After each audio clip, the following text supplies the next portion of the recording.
Kenajisan itu adalah diartikan dalam tiga. Satu, najis karena Anda masalah agama, ritual agama. Yaitu misalnya orang-orang yang kusta. Nah, itu najis tuh, yang mengeluarkan lendir dari badannya. Itu najis, ya. Yang mengeluarkan lelehan itu najis. Ya, itu najis yang pertama, saudara ya.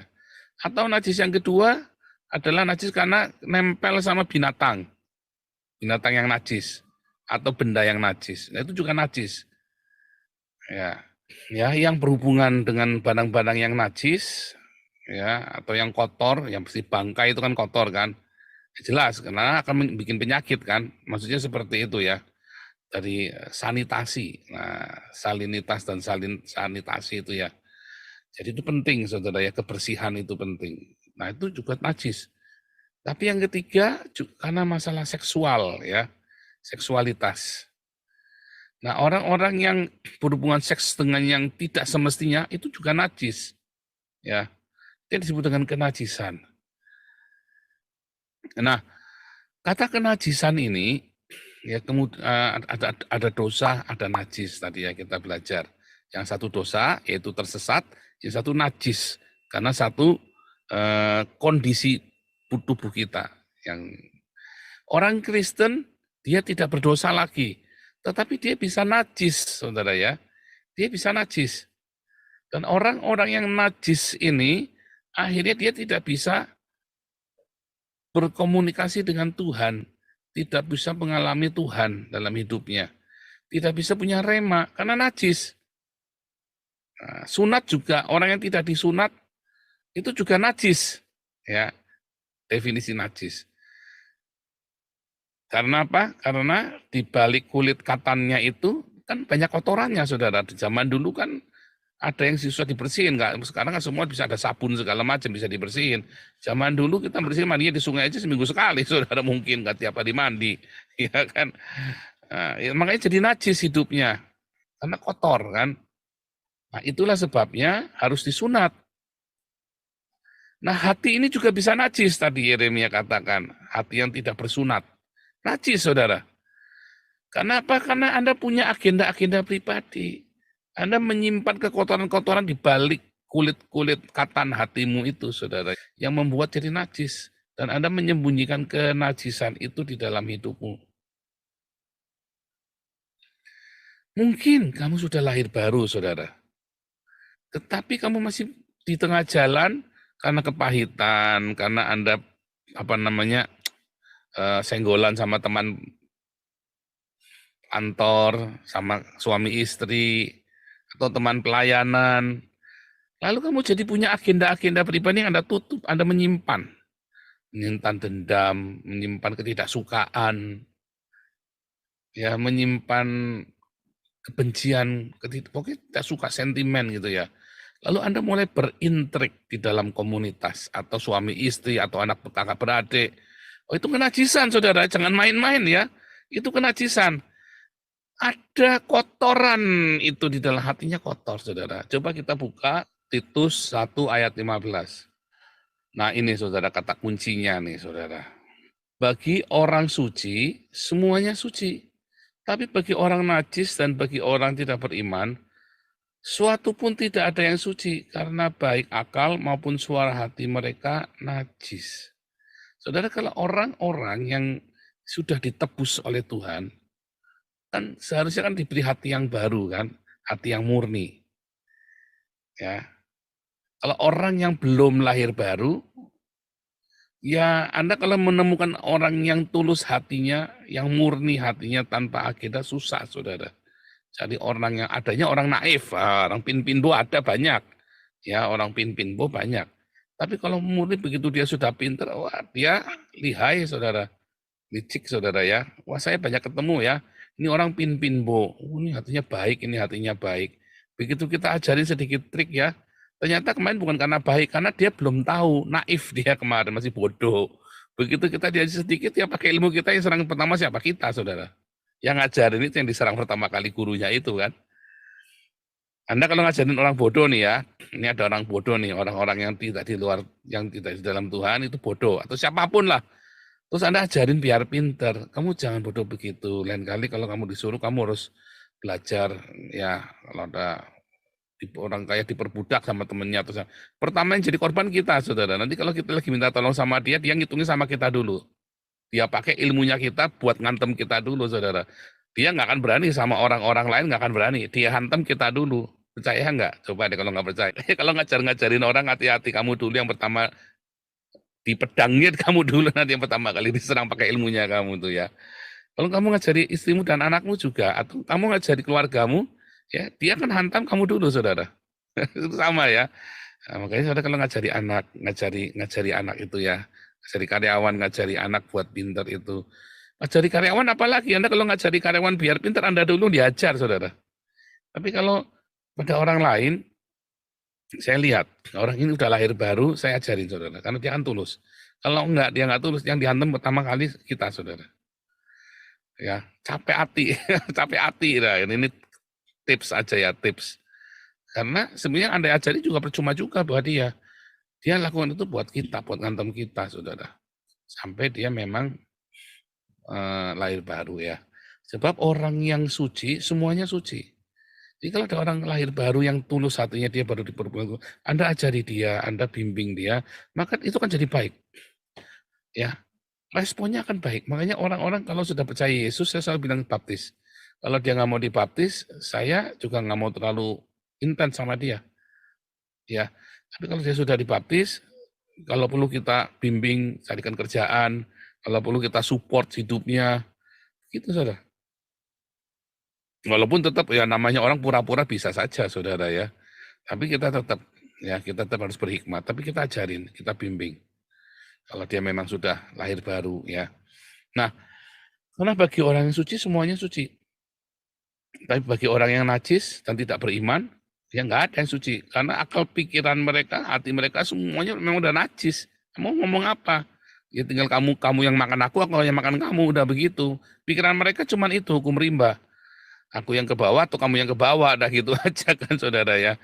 Ya, kalau dalam kondisi normal semuanya kelihatan baik. Kalau dalam kondisi tidak normal ya itu tadi ya. Ngeri saudara ya. Wah, saya udah ngalami yang begini tuh udah sampai berdarah-darah ya saudara ya. Nah, ada orang-orang ya, inilah kuncinya ya tentang kenajisan ini. Orang-orang yang sudah lahir baru ya, hatinya murni saudara. Tetapi di tengah jalan dia mengalami kepahitan, dia senggolan, gesekan dengan orang lain. Lalu mulai dia hati yang tadinya sudah murni bagus, sudah bersih itu, kemudian mulai bersisik-sisik, saudara ya. Disitulah kemudian kotoran-kotoran itu masuk. Tetapi kalau Anda tetap jaga hatimu murni, ya jaga hatinya tetap murni, saudara ya. Kalau hatinya tetap murni, maka dia tidak akan punya kotoran. Nggak bisa ada kotoran itu masuk, saudara.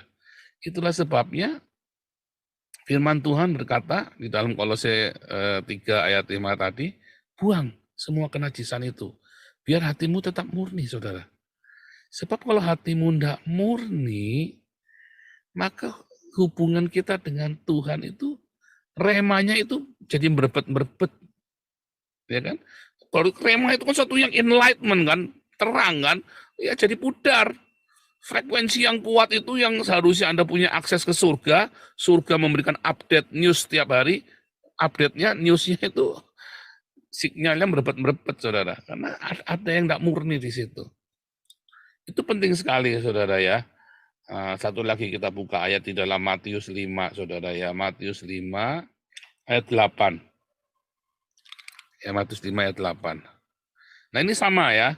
Berbahagialah orang yang suci hatinya, yang nggak ada kenajisan di dalam hatinya. Karena mereka akan melihat Allah, saudara. Bagaimana kita bisa melihat Allah dalam hidup kita setiap hari? Mengalami Allah, tinggal di dalam hati. Hanya kalau kita murni hati kita, saudara. Disingkirkan dari semua itu tadi. Nah makanya tadi ya, salah satu tadi kan dikumpul jadi satu keserakahan. Itu juga bikin tuh ya, keserakahan, apa namanya, percabulan, itu semua yang bikin nggak murni, yang bikin hati kita najis tuh, Saudara. Ya, keserakahan, kenajisan, hedonisme itu ya, yang materialistik. Nah, itu disingkirkan, Saudara, dari hidup kita, bersihkan. Kalau hatimu nggak bersih dari itu, wah repot, Saudara. Anda nggak ngalamin rema. Makanya nggak heran kamu baca firman Tuhan, kamu nggak ngerti. Untuk memahami firman Tuhan tuh Anda nggak perlu jadi dokter teologi, Anda perlu sekolah sampai di Haifa, Saudara. Ya. Saya mah reka-reka aja mau sekolah di Haifa, supaya kalau ada orang nanyain saya sekolah dari Haifa. Ya kasih kain nama itu kan, nama si Yahya Waloni, siapa lagi itu kan. Kalau mau sok-sokan, ya, oh saya dari Haifa juga. Kamu Haifanya di mana? Di kolong jembatan. Itu tujuannya cuma itu doang, Saudara ya. Untuk tahu firman Tuhan Anda nggak perlu sekolah di Haifa. Untuk tahu firman Tuhan Anda hanya cukup murni hatimu, Saudara. Yang penting bisa baca ABCD itu ya, bisa baca tulis ya. Anda bisa baca tulis, hatimu murni, kamu ngerti firman Tuhan. Nggak perlu Anda sekolah di Haifa, nggak perlu jadi dokter teologis seperti saya, Saudara. Serius, nggak perlu ya. Nggak perlu. Hatimu murni, jaga dengan kemurnian tadi ya. Jangan sampai sakit hati, konflik-konflik dengan suami, istri, anak beranak, ya saudara, kakak beradik. Membuat hatimu jadi nggak murni lagi. Saya mah biar orang nyakitin saya, bodoh amat, pokoknya saya begitu. Ya, nggak enak, Saudara. Entah kenapa ya, saya diberi kemudahan untuk seperti itu ya. Tadinya enggak ya, tadinya saya enggak juga. Tapi setelah saya tiap hari berjalan sama Tuhan, ada iman. Makanya tadi ya, untuk orang beriman, Titus 1 ayat 15, itu nyambung semua ya. Titus 1 ayat 15, Kolose 3 ayat 5, Matius 5 ayat 8, ini nyambung, Saudara. Bagaimana menjaga hati kita murni. Kalau orang-orang yang percaya sama Tuhan, ya, kalau kamu percaya kepada Tuhan, kamu kan nggak perlu punya agenda. Kenapa kamu takut orang nipu kamu? Kamu diberi hikmat, orang nggak akan nipu kamu. Tapi kalau sampai ketipu, ya lepasin aja. Kalau sampai ketipu, ya maka ada berkat Tuhan buat dia, Saudara. Berarti itu buat berkat dari Tuhan, berkat dari surga buat dia. Walaupun dia akan dapatkan, ya siapa menabur, dia menuai pokoknya kan. Tapi anggap aja itu berkat buat dia. Ya, saya cerita ya berapa kali saya juga ketipu. Dulu, saya kalau ketipu, tak balas, Saudara ya. Ada orang mau ngakalin saya, tak akalin, Saudara. Habis-habisan dia sampai kolaps, Saudara. Sama ya, kalau orang dagang sama saya kalau dinakalin saya diem, Saudara. Kaget, kalah saya mewek, Saudara ya. Tapi tak akalin, Saudara, sampai dia habis-habisan. Nah itu namanya hatinya nggak murni, karena saya ingin membalas, yang ingin ngeruk itu. Tetapi kalau kita murni hatinya, kita nggak perlu takut. Kita tetap berhikmat. Tetapi kalau sampai terjadi ada yang nggak benar, kita percaya kok Tuhan berkati kita. Kita percaya bahwa tidak mungkin Tuhan akan memberikan kekurangan sama kita. Berapa kali kita juga diakalin orang di sini ya. Ya kita tenang-tenang saja, Saudara ya. Kita mah biar-biar saja. Kenapa Tuhan berkati kita? Berapa kali kita difitnah sama orang, kita nggak mau simpan. Berapa kali kita dibuat tidak menyenangkan. Apakah mengurangi rezeki kita? Enggak, Saudara. Orang tetap respect sama kita, dia tahu. Kita nggak perlu takut, Saudara. Ketika orang fitnah Anda nggak perlu kejang-kejang, kelojotan, kejar-kejar. Santai saja, cool. Karena hatimu murni. Yang hatinya murni kau jagai dengan damai sejahtera. Ya, karena kalau Anda bersihkan ya. Ini beda dengan alete ya. Alete itu kebenaran yang sejati. Beda ya. Nah, ini kita kenajisan. Buang, Saudara. Kemarahan itu ya. Jengkel, difitnah. Buang, Saudara. Saudara ini sulit mendapat rema, ya. Makanya tiap hari saya selalu kasih rema yang baru buat Anda. Selalu ada yang baru tiap hari dalam hidup saya. Selalu ada berkat yang baru, ada terobosan yang baru. Pokoknya yang kotor-kotor itu minggir, nggak akan nyampe beberapa jam. Ya sempat kaget 1-2 jam, paling lama setengah hari, tapi nggak pernah setengah hari juga ya, karena terlalu sibuk saya. Ya untungnya sibuk itu begitu, kita nggak sempat mikir yang aneh-aneh. Udah, udah amat. Ya kita terlalu sibuk ya, apalagi udah malam begini, tak tinggal klesek selesai ini kita selembun pagi, ya saya klesek nonton film sebentar sambil nonton film sambil tidur, Saudara ya. Udah, jaga hati enak, Saudara. Kita nggak punya hati yang kotor, ya kan? Dibersihkan terus setiap hari. Nah itulah kenajisan. Karena kalau kita najis, lama-lama kita juga akan berdosa. akan hamartia. Tadinya kita nggak hamartia, tapi karena kita dosa terus, kita jalan di tempat, terus kita kehilangan visi kita, kehilangan panggilan kita, hamartialah kita, saudara. Karena Anda ngutek-ngutek di hati yang kotor itu, hatimu jadi kotor lagi. Tadinya sudah bersih, diterangi oleh cahaya firman Tuhan, kan dibersihkan oleh darah Yesus dan diterangi oleh cahaya firman Tuhan. Anda lihat dengan jelas itu surga yang mulia, tempat kita berlari, kita berjalan. Kemudian tiba-tiba hatimu makin kotor, redup, makin redup, frekuensi radionya, frekuensi komunikasi dengan surga juga terputus. Karena orang yang tidak murni nggak bisa melihat Allah. Rugi siapa, saudara? Anda kan? Susah nggak, saudara, supaya jangan cabul hatinya, jangan serakah? Gampang. Sebenarnya mudah, tapi kalau kamu hatinya sudah kotor ya susah. Semuanya jadi najis kayak kemarin, ingat koinonia hari Minggu ya. Kalau kepalamu isinya titit, ya otakmu isinya titit, baca firman Tuhan ya jorok semua, saudara, pikirannya ya titit semua. Saya kalau baca kisah Yusuf selalu nangis, saudara. Heran saya selalu, aduh, hati saya tuh selalu terharu ya kalau baca kisahnya Yusuf ya. Aduh, apalagi ketika Yusuf ketemu sama saudara-saudaranya di Mesir itu ya. Saya tuh selalu di titik itu saya mesti meneteskan air mata. Kalau otakmu bersih, hatimu bersih, tadi ya, bagi orang yang najis, baca apa aja jadi najis. Kalau Anda tiap hari hidupnya dalam hati yang bersih, hati yang murni, Anda baca Alkitab, Anda akan melihat Tuhan. Karena itulah logos, teos yang adalah logos itu kan. Anda melihat Tuhan. Tapi kalau hatimu tidak bersih, Anda nggak melihat Tuhan, Anda nggak melihat ada Allah di situ. Anda melihatnya, ya Anda bacanya apa ya, cuma jadi dongeng. Anda lihatnya yang syafat-syafat ya Anda ngaceng, dan begitu aja, saudara. Anda mau lihat yang seperti apa gayanya? Hatimu najisnya penuh dengan keserakahan, Anda baca Alkitab ya juga penuh dengan hawa nafsu. Beragama pun bisa dengan berhawa nafsu, saudara, kan? Kemarin kita sudah belajar. Jaga hati kita dengan kemurnian di dalam kekudusan.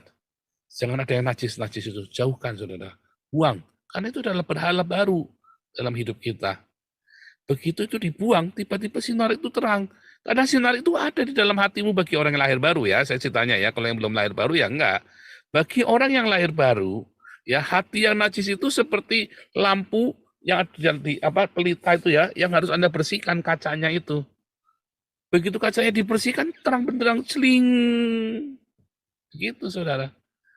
Ya hati yang bersih itu seperti pelita dengan itu ya, pelita lampu yang udah dibersihkan terang benderang. Lentera yang kacanya ya, corongnya itu dibersihkan semua.